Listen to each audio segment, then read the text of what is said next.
Et voilà, pour le premier segment de cette émission, on reçoit pour une dernière fois en ma compagnie, aux Aurores Montréal, Michel Binette, chroniqueur philosophique. Bonjour, Michel. Bonjour.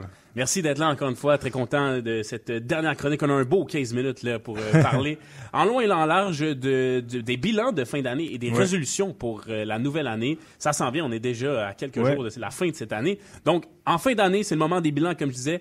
Que peut-on apprendre philosophiquement de notre année? Ben, c'est un thème... En philosophie, je nous remets en contexte, c'est cette quête de la sagesse, l'amour de la sagesse. Mm-hmm.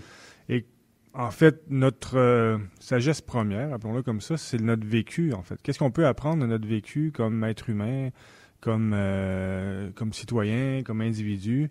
En fait, et je fais le pont avec l'année passée. Ça fait déjà 1 an, j'étais ici à la radio avec l'animateur à l'époque.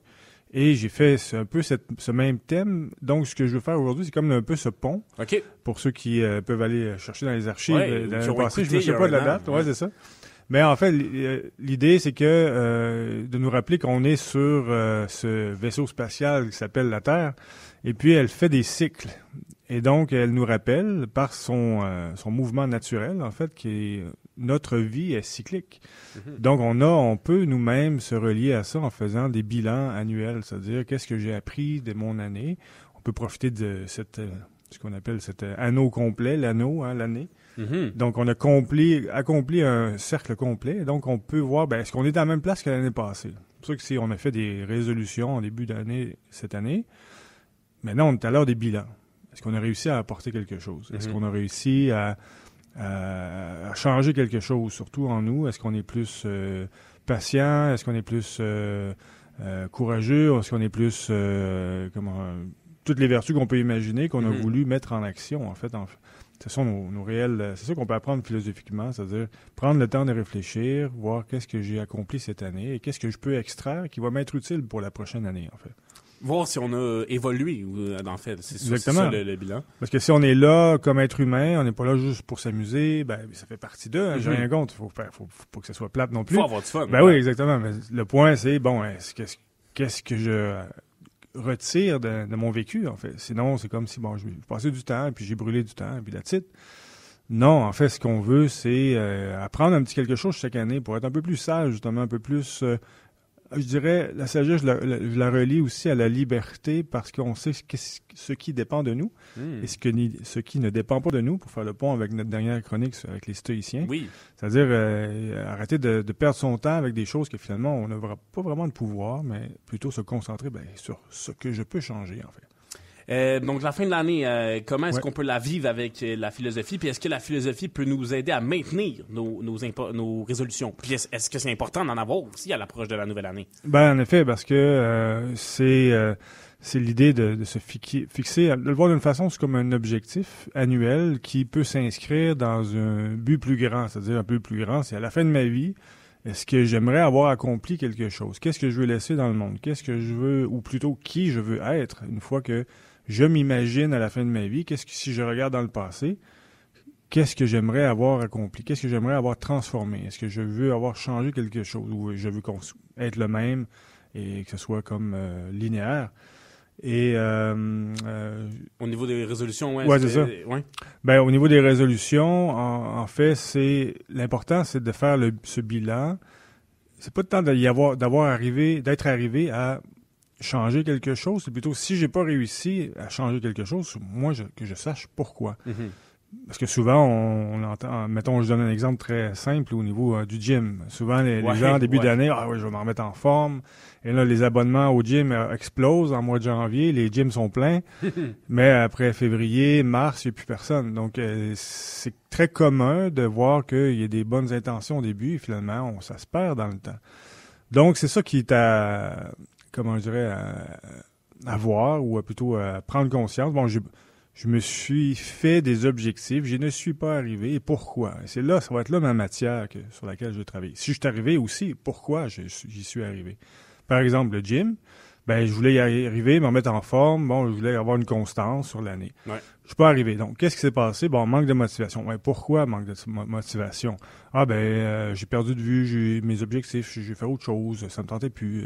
Donc, si je dois peut-être développer de la constance, peut-être de la discipline, parce que la discipline, c'est que ça me tente ou pas, j'y vais. Et on va voir quand on fait ça, on voit que c'est pas facile d'y arriver. Je peux en parler de vécu. Ça fait quand même des années que je fais de l'entraînement. Je suis pas le plus constant et le plus assidu, mais j'y arrive. Et je fais aussi un peu de jiu-jitsu, par exemple. J'aime beaucoup faire le jiu-jitsu brésilien. Mais c'est vrai qu'il y a des matins, je vais le matin souvent, et ça me tente pas toujours d'y aller le matin. Mais là, j'y vais, puis finalement, j'arrive là-bas, puis je suis super content d'être y allé. Et je suis certain que nos auditeurs peuvent avoir plein d'exemples comme ça. Donc, c'est ça, c'est de développer qu'est-ce que la discipline, parce qu'on peut en parler de façon théorique. La meilleure chose, c'est de le vivre, pour l'avoir un vécu, s'approprier cette vertu, en fait. Puis c'est donc de se structurer pour trouver une place dans son calendrier à accorder à ça, parce que si on se dit, je vais y aller en janvier, puis je vais être capable de continuer en février, c'est pas comme ça que ça marche tant que ça, j'ai l'impression. Donc, c'est important d'avoir des résolutions, puis à quoi elles nous servent, en fait. Ben, c'est exactement si je veux avoir un sens de j'avance, je progresse dans ma vie. Et je parle pas de progrès matériel qui peuvent faire partie, c'est-à-dire on vieillit, on a fait des études, on travaille, on s'achète des choses, ou une croissance, appelons-le matériel. Bon, je vais m'acheter une maison, une voiture, j'ai de la famille. Bon, ça fait partie d'eux, mais c'est pas seulement ça de ce dont on parle. Et ce qu'on parle aussi, c'est qu'est-ce que l'importance d'avoir ce sens de progression? Est-ce que j'avance dans quelque chose de façon intérieure? Est-ce que je suis toujours aussi, par exemple, colérique, toujours aussi impatient? Par exemple, en voiture, s'il y a du trafic, je pogne les nerfs. Est-ce que j'arrive à dire, est-ce que je peux faire quelque chose sur le trafic? Non. Donc, j'arrive à me tranquilliser pour que finalement, je me rends compte, au début d'année, j'étais vraiment impatient. À chaque fois, je suis sacré après tout le monde au trafic. Ouais, aujourd'hui, j'arrive à être plus tranquille. Une fois sur 10, j'arrive à être plus patient, par exemple. C'est déjà un progrès. Ouais. L'année prochaine, si j'arrive à me souvenir que j'ai fait ces résolutions, je vais essayer d'être plus calme. Peut-être 2 fois ou 3 fois sur 10, je vais arriver à être tranquille. Donc, comme ça, je progresse tranquillement. C'est un exemple simple, mais dans tous les aspects de notre vie, il faut s'observer, en fait. Puis oui, chers auditeurs, auditrices, si vous êtes colérique au volant, c'est une bonne résolution à avoir de l'être de moins en moins parce que c'est pas une bonne chose, voilà. Puis tu parlais justement avec le gym par exemple que certaines personnes ne sont pas capables de maintenir, d'être capables de réussir ces résolutions-là, de les tenir en fait. Puis pourquoi exactement est-ce que ces gens-là n'arrivent pas à tenir ces résolutions-là? Ouais, je donne l'exemple du gym, mais ça peut être dans toutes les sphères de notre vie. Je veux apprendre la peinture, je veux apprendre une nouvelle langue, peu importe. La ponctualité, la bonne humeur. Exactement. Il y aura derrière ça, peu importe le champ, appelons-le le champ de pratique que je vais me donner. Derrière ça, c'est les mêmes choses. Si je suis pas constant à telle place, est-ce que je vais l'être ailleurs? Si oui, sinon, là, c'est à voir. Mais c'est de s'entraîner. Pourquoi j'arrive pas à être discipliné?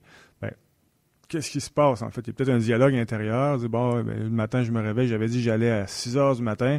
Je me réveille, puis me tente pas. Puis là, il y a un dialogue intérieur qui part, puis je snooze. Et pourquoi? Donc, peut-être chacun de s'observer, arriver à...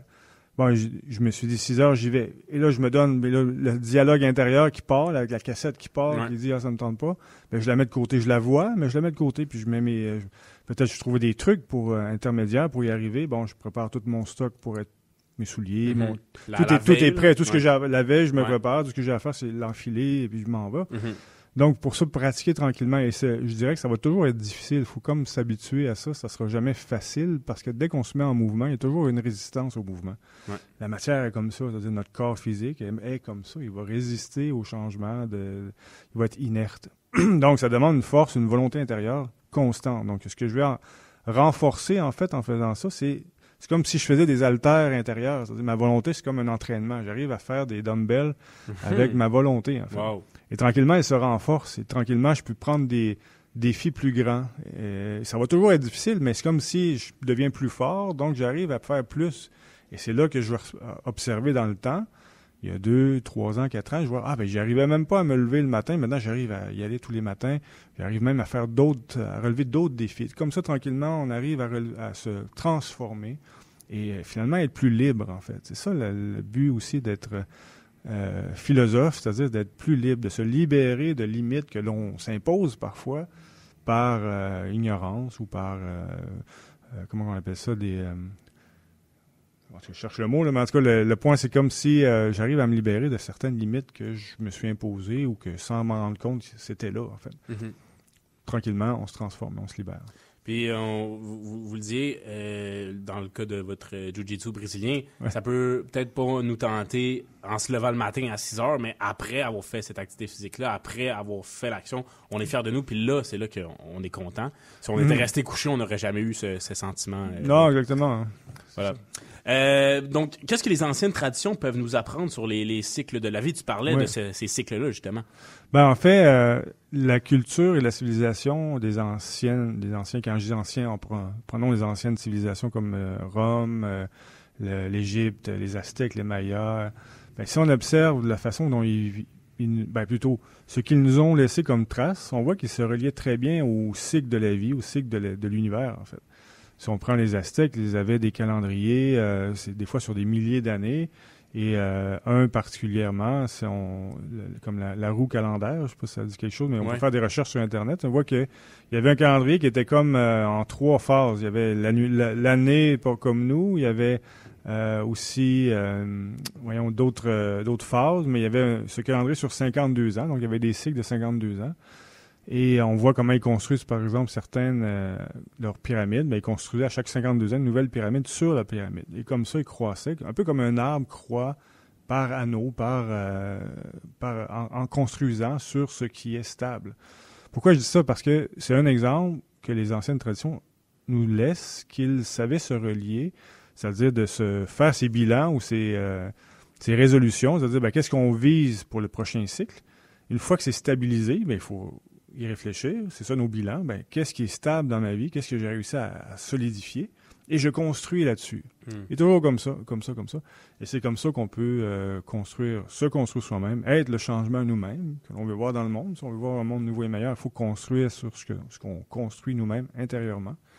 Et tranquillement, on construit quelque chose de différent. Si on est plusieurs à le faire, on change le monde, en fait. Des points d'ancrage de notre propre personne, des piliers forts qu'on sait qu'on peut bâtir là-dessus. C'est intéressant. Puis tu parlais justement du contexte mondial, un meilleur monde. Tu parlais donc dans ce contexte mondial actuel. Qu'est-ce qu'on peut espérer vis-à-vis de tout ça, là? En fait, on voit... il y a toujours eu des tensions dans le monde. Si on observe l'histoire, il y a toujours eu des conflits à gauche, à droite. Et ça nous ramène... aujourd'hui, qu'est-ce qu'on peut espérer? Il y a des périodes, des cycles historiques qui sont, qui sont plus tensionnés, qui sont plus, un peu comme dans nos propres vies, où il y a des périodes qui sont stables, ça va bien, il y a des périodes de crise. Le monde, la société, c'est la même chose. Des régions du monde qui... Des régions. En ce moment, on voit le Moyen-Orient, la Syrie, et pas plus tard qu'en fin de semaine. Donc, Donc, c'est ça brasse dans le monde, mais si on arrive nous-mêmes, on voit ce qui se passe, puis on arrive à nous-mêmes être stable, à faire ce travail intérieur, c'est-à-dire de construire des colonnes de stabilité, appelons-le comme ça, basées sur des vertus, tout peut tomber extérieurement, mais on arrive à être stable. Et comme ça, on peut reconstruire, parce que c'est comme ça qu'aussi les anciennes civilisations faisaient. Ils savaient très bien intégrer les cycles plus chaotiques de l'histoire. Mais ils avaient des points stables dans leur société, leur civilisation. Et ils savaient intégrer le fait que là, ça va tomber, ça va brasser, donc on va s'accrocher là-dessus. Une fois que c'est passé, un peu comme une tempête, on reconstruit, on continue. Donc, c'est ce que je dirais comme mot pour la prochaine année, c'est-à-dire malgré toute la situation extérieure sur laquelle on a plus ou moins de pouvoir, soyons nous-mêmes des exemples de stabilité, commençons à construire des ponts avec nos voisins, avec nos amis, avec la famille, résolvons des conflits que l'on a même avec nos amis, la famille, des fois on en a. Donc construisons ce noyau, parce que tous, on n'est pas pareil, on est différents. Donc construisons cette espèce de noyau d'humains déjà forts qui va ensuite se relier à d'autres noyaux plus forts, et comme ça on fait une civilisation qui est stable malgré les conflits extérieurs. Eh bien voilà l'attitude philosophique à adopter pour l'année 2025. Ça conclut, ça met fin à cette chronique et aux chroniques philosophiques qu'on a eues ensemble. J'ai grandement apprécié cogiter, philosopher avec toi, Michel Binet. Donc merci beaucoup. Ben merci à toi pour l'opportunité et bonne continuation dans tes projets. Pareillement. Et puis au plaisir. Salut. Merci. Ben.